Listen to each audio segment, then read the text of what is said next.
Curd rice ಮಾಡ್ಕೊಳ್ಳೋಕ್ಕೆ curd, milk, grapes, ದಾಳಿಂಬೆ, carrot, green chilli, ಕೊತ್ತಂಬರಿ ಸೊಪ್ಪು, ಒಗ್ಗರಣೆಗೆ ಉದ್ದಿನಬೇಳೆ, ಕಡಲೆಬೇಳೆ ಮಾಡಿಟ್ಕೊಂಡಿರೋ ಅನ್ನನ ರೆಡಿ ಇಟ್ಕೊಳ್ಳಿ. ಈಗ ಒಂದು ಸಣ್ಣ ಪ್ಯಾನ್ಗೆ ಸ್ವಲ್ಪ ಎಣ್ಣೆ ಬಿಸಿ ಆದ ನಂತರ ಉದ್ದಿನಬೇಳೆ, ಸ್ವಲ್ಪ ಕಡಲೆಬೇಳೆ,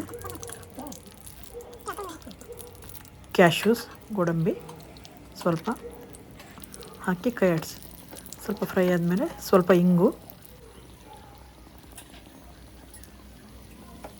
ಫ್ರೈ ಆದಮೇಲೆ ಕರಿಬೇವು ಚೆನ್ನಾಗಿ ಮಿಕ್ಸ್ ಮಾಡಿ ಸ್ವಲ್ಪ ಗೋಡಂಬಿ ಕೆಂಪಗಾದ ತಕ್ಷಣ ಎತ್ತಿಡಿ. ಇವಾಗ ಮಾಡಿಟ್ಕೊಂಡಿರೋ ಅನ್ನಕ್ಕೆ ತಿಕ್ಕಾಗಿರೋ ಕರ್ಡು,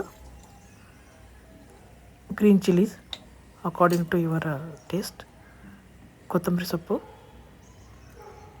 ದ್ರಾಕ್ಷಿ ಹಣ್ಣು, ಕಪ್ಪು ದ್ರಾಕ್ಷಿ ತೊಗೊಂಡಿದ್ದೀನಿ, ಕ್ಯಾರೆಟ್ ತುರಿ, ದಾಳಿಂಬೆ, ಮಾಡಿಟ್ಕೊಂಡಿರೋ ಒಗ್ಗರಣೆ, ಕ್ಯಾಶು, ಕಡಲೆಬೇಳೆ, ಉದ್ದಿನಬೇಳೆ, ಒಗ್ಗರಣೆ, ಉಪ್ಪು, ರುಚಿಗೆ ತಪ್ಪಷ್ಟು ಉಪ್ಪು ಹಾಕಿ ಚೆನ್ನಾಗಿ ಮಿಕ್ಸ್ ಮಾಡಿ. ಚೆನ್ನಾಗಿ ಮಿಕ್ಸ್ ಮಾಡಿದ ನಂತರ ಎತ್ತಿಟ್ಕೊಂಡಿರೋ ಅರ್ಧ ಗ್ಲಾಸ್ ಹಾಲು ಚೆನ್ನಾಗಿ ಮಿಕ್ಸ್ ಮಾಡಿ. ನಿಮ್ಗೆ ಇನ್ನೂ ಲೂಸ್ ಬೇಕಂದರೆ ಇನ್ನು ಸ್ವಲ್ಪ ಕರ್ಡ್ನ ಆ್ಯಡ್ ಮಾಡ್ಕೋಬೋದು.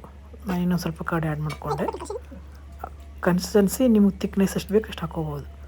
ಸೊ ಇವಾಗ ಕರ್ಡ್ ರೈಸ್ ತಿನ್ನೋಕೆ ರೆಡಿ. Thanks for watching.